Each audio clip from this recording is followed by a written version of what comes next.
হ্যাঁ হ্যাঁ, ঘুড়ি ওড়ানোর মেলা থেকে বলছিলাম আমি, বিপুল হাসদা। এই যে হ্যাঁ, মথুরাপুর গঙ্গা স্নানের মেলা থেকে বলছিলাম। বলছি একটা কথা যেটা বলার ছিল প্রথমে, ডিসক্লেমার, এই ভিডিওতে কিন্তু আপনি ঘুড়ি ওড়ানোর থেকে বেশি ঘুড়ি ধরা বেশি দেখতে পাবেন। মানে মানুষের এতক্ষণে অভাবটাই বেশি হয়ে দাঁড়িয়েছে। তো সেই দৃশ্যই দেখা হচ্ছে এই মেলায়, এবং দেখা যাচ্ছে প্রত্যেকে কিভাবে লাঠি নিয়ে ছুটেছে দেখো।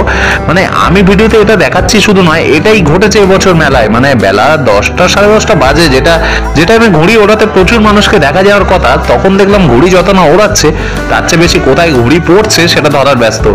লাঠিগুলো উঁচিয়ে নিয়েই একেবারে যে যার মতো আমি পেয়েছি করে ধরার জন্য ছুটেছে। আবার কোথাও লেগেছে মারপিট, কে ঘুড়িটা পাবে এই নিয়ে চলছে টান টান উত্তেজনা।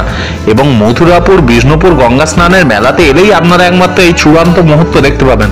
এই যে বাচ্চাগুলো লাঠি উঁচিয়ে একেবারে হেলিকপ্টারের মতো করে ছুটেছে, কাকারাও লুঙ্গি গুটিয়ে নেমে পড়েছে, প্যান্ট জামা খুলে যাচ্ছে, কি পা হাতে লাগছে, কোনো দিকে নজর নেই, ঘুড়ি আমাকে ধরতেই হবে, আর এই ঘুড়ি নিয়েই আমাকে ওড়াতেই হবে। এবং কেউ কেউ তো আবার এই ঘুড়িগুলো নিয়ে বিক্রি করেই দেয়। এ হচ্ছে দক্ষিণ চব্বিশ পরগনা জেলার অন্যতম একটা ঐতিহ্যের মেলা। আমার তো খুব আনন্দ লাগছিল। আপনারা কোনোদিন কি এসছেন সেটা জানাবেন অবশ্যই, যে এরকম মেলা দেখেছেন কিনা অন্য কোথাও। আর এটাই বলার, আমাদের দক্ষিণ চব্বিশ পরগনা জেলার মথুরাপুর বিষ্ণুপুরের গঙ্গা স্নান মেলার ঐতিহ্য এটা।